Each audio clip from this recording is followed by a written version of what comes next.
Good morning, everyone. All right, before we get started, let's hear from one of our sponsors. We're going to hear from Tim from Family First Home Inspections.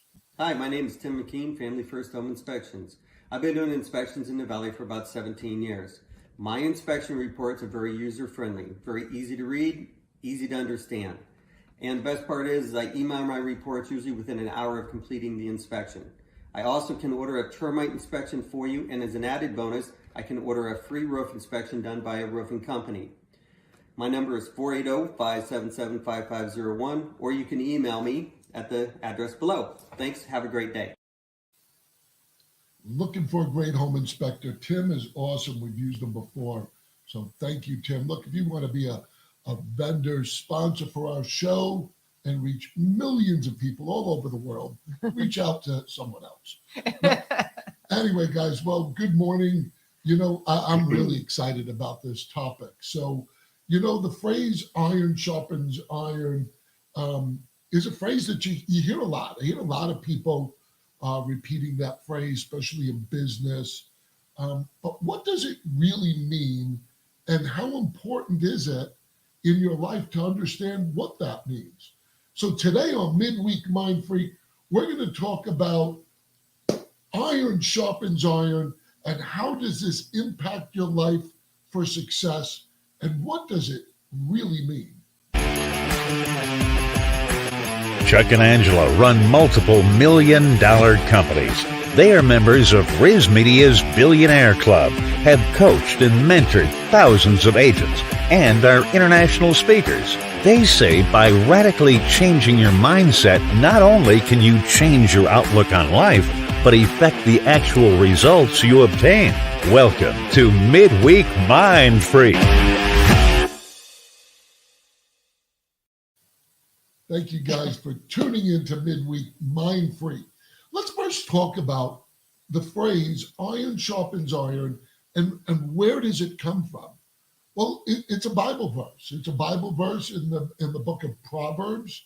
Proverbs is a book of wise sayings written by King Solomon, and it's meant to give you some good tools to live a great life through these wise sayings.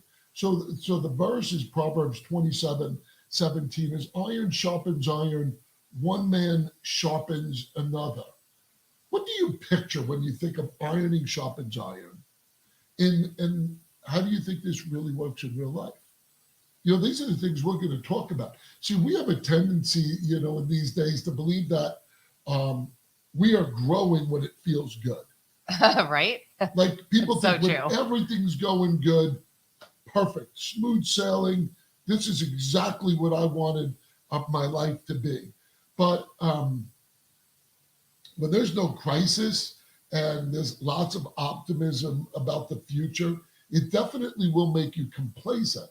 And sometimes we turn that phrase iron sharpening iron, like that's a good thing. We reached that pinnacle, that comfort zone, the zone where maybe we feel like we're in a sweet spot.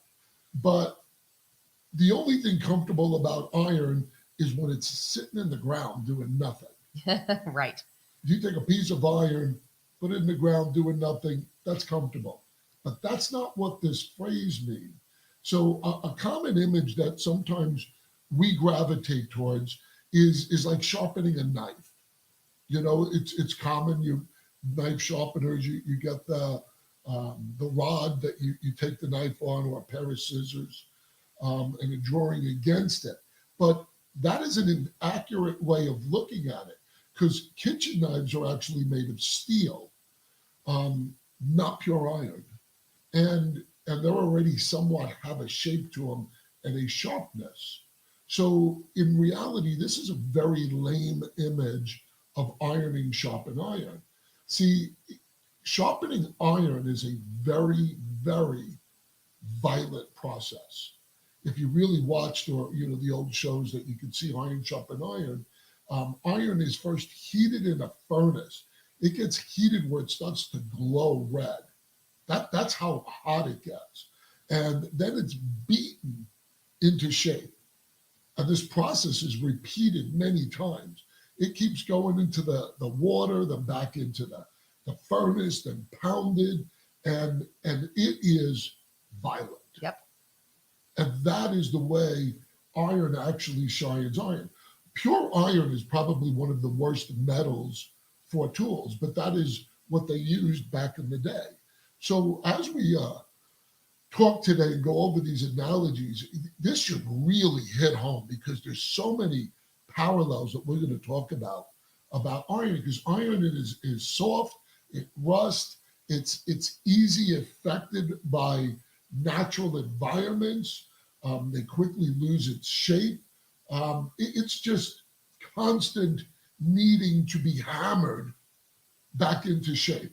So let's first talk about, we understand iron sharpens iron as a phrase is known as a violent process. And I think me and you were chatting about that because we were just in a mastermind. Yep. And with some of the top leaders in the Yeah, we were talking about when you think of iron sharpens iron, it just, not that we didn't know this, but it hit us all at once, that this is not a comfortable process. And so why do we enter into any kind of a meaningful mastermind or meaningful discussion thinking it's going to go smoothly or thinking it's going to be without pain or hurt? That's ridiculous. Or controversy. Yeah. Correct. You know, I don't know about pain, but unless somebody jumps over the table and starts beating somebody. Well, a pain is like if your ego gets hurt or, Okay. Or somebody rejects what you say. It's painful. And I think what we want in life is we want comfort. And there's no growth in comfort. And when we go through the principles of ironing sharpens iron, I want you guys to really listen to it.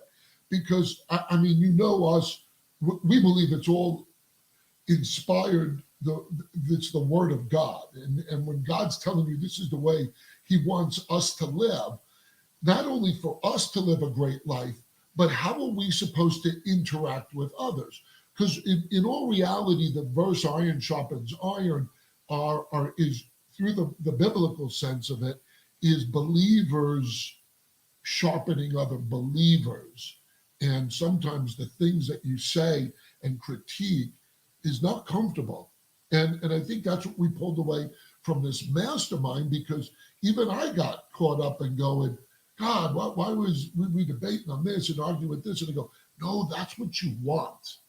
Like-minded people, and that's the key phrase, really sharpening each other through this, what we're going to use as violent process. Yes, and today we're going to talk about the circumstances in which iron sharpens iron is actually a valid process, a valid relationship, because not every relationship is meant to be an iron sharpens iron relationship. Yeah, but before we jump into the relationship, I want to make sure people understand how this principle is clear, is that what is sharpening? Before we get into our principles, what is sharpening someone? Sharpening is to influence, help prepare, help make others productive, help them grow in every aspect of life. You know, we don't want to become dull and rusty and decayed and ineffective. So once we grab and understand when God speaks through Solomon, what he's telling us is, I don't want you to have a life of complacency, of being dull, because if you do get complacent, you do become rusted, decayed. So that analogy, when you put it in what God meant, is so powerful. He wants to have a life of abundance, but what God is clearly saying, it's not an easy process. That's right. And that's what we're going to break down. Yes. So let's start with some of the principles of what is iron sharpens iron.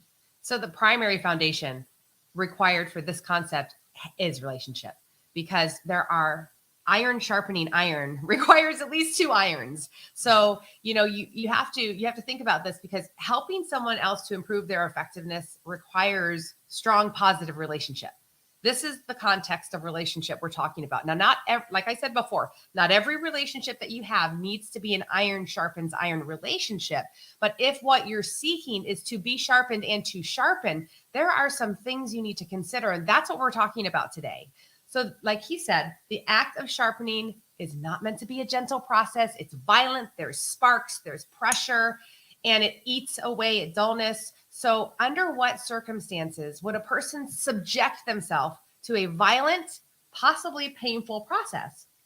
Only within the context, I'm arguing, within relationship, right?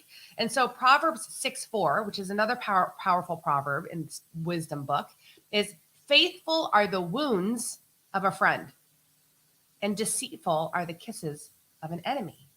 So they're putting the word wound with friend and kisses with enemy in that deceitful way. And so that really begs the question of what are you talking about, friends and enemies? This is why you need to have massive consideration for who you're surrounding yourself with.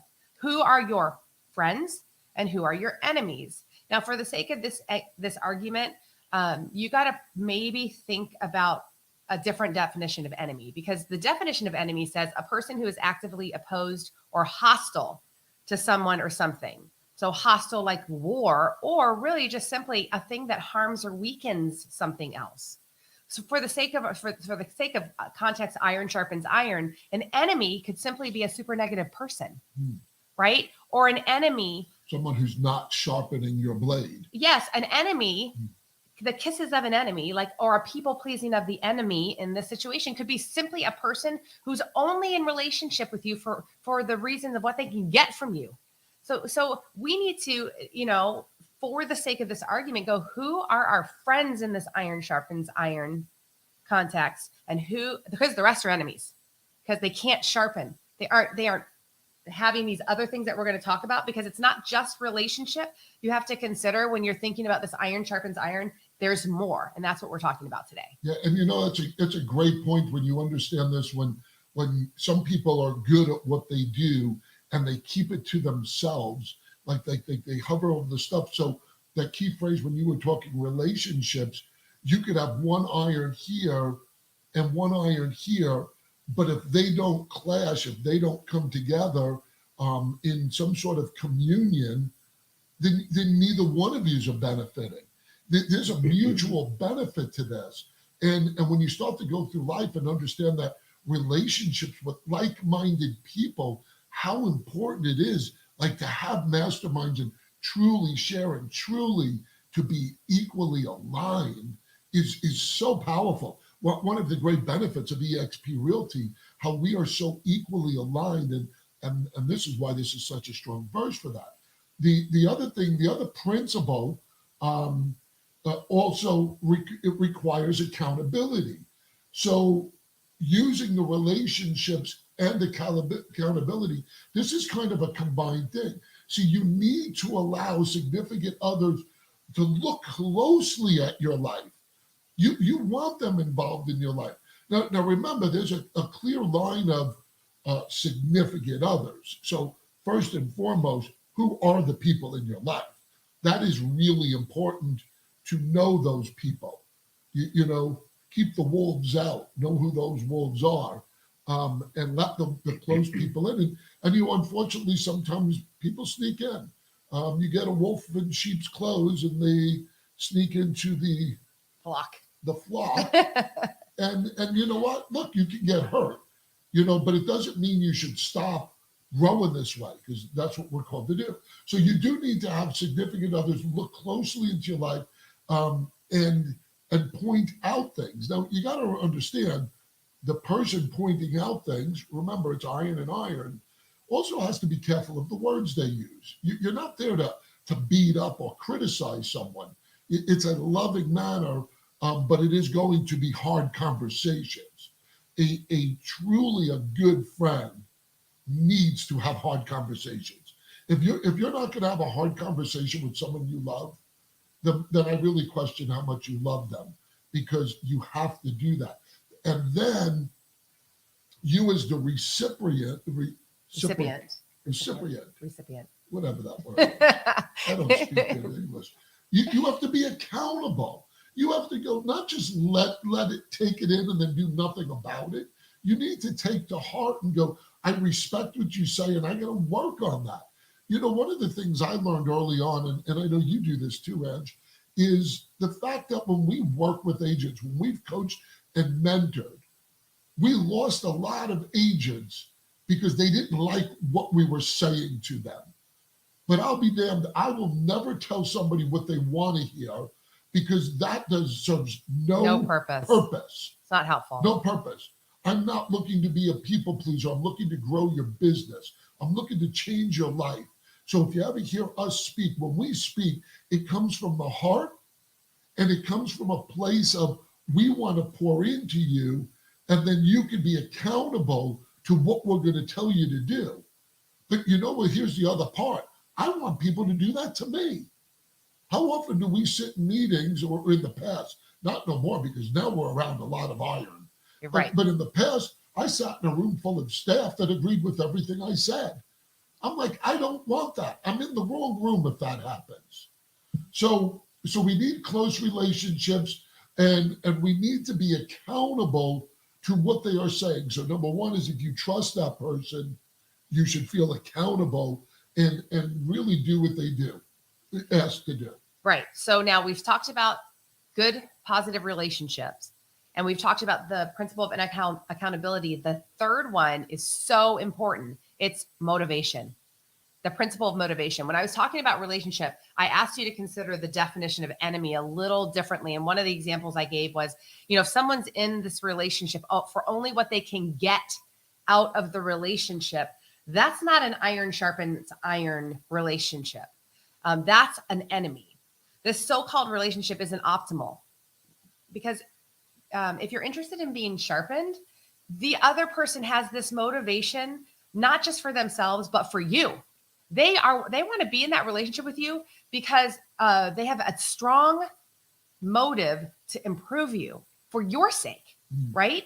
Because the relationships are strong, and there's an accountability, and their motivation is good for you. They truly want success and effectiveness in your life. Now, although there are certainly circumstances where toxic relationships can have a sort of sharpening effect, that's not what we're talking about. Like, we've been motivated by assholes who have been, Whoa. sorry, Whoa.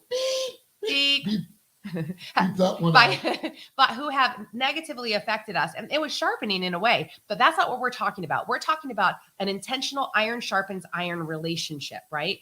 It's positive because within the relationship, there's a true desire for the best. Hi, David Marsh, for the other person. Now, sometimes, here's the thing, like you kind of alluded to this before. Sometimes a person's true motives take a really long time to surface. And that's just life, right? Other times, good motives develop over time with the growth and the deepening of a relationship. So that takes time. Either way, this takes time, and sometimes you're going to be disappointed, but you can never stop making this a lifelong endeavor.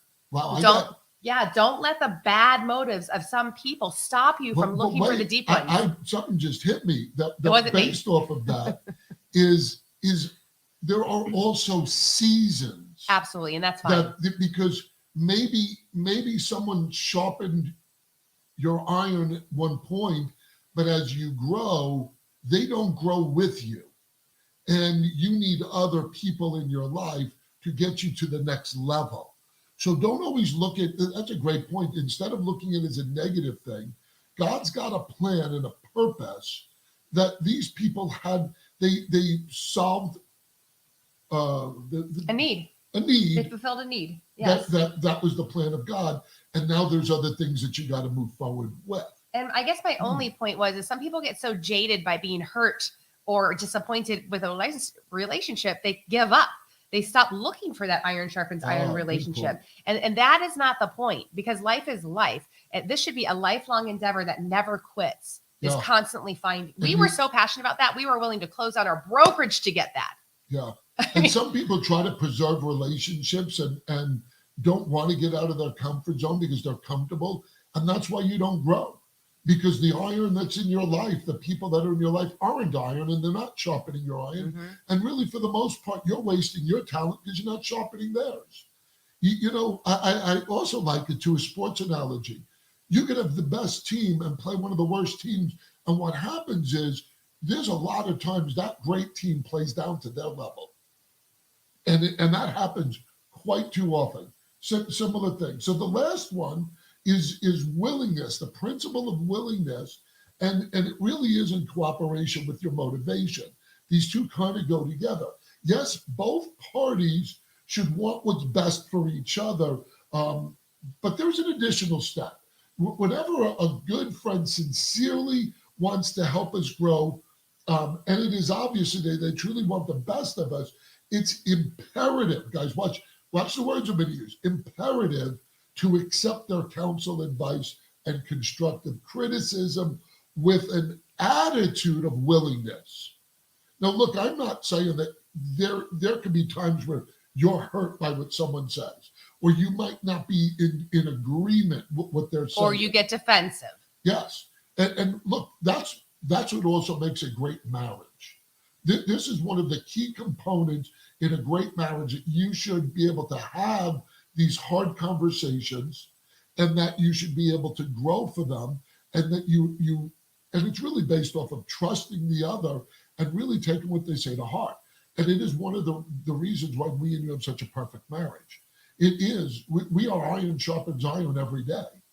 And whoever we're around, like our good friends like Rachel and Kristen and David, and it's we pour into people, and they sometimes are tough conversations, but what's really nice is they trust us and are willing to listen. And we trust them, and therefore are willing to listen.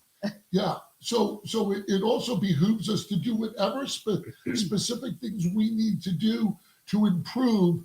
And sometimes, although I always try to say, if you're coming with a problem, you also want to try to have a solution with it. But there's sometimes we may see something in someone that we don't have a solution. We just see that. But this is where now it falls on you to go after the solution. Stop being a victim and look for ways to solve this. And I will tell you that I have to tell you that in the core of our beliefs is sometimes the only solution is found within a relationship with Jesus. Amen. It really does. And we depend a lot on that. The Spirit moves and works. There's not a day, like I said, I get up and I go, Lord, put someone in my path that I can be a blessing to. What I'm basically saying is, I want to be an iron.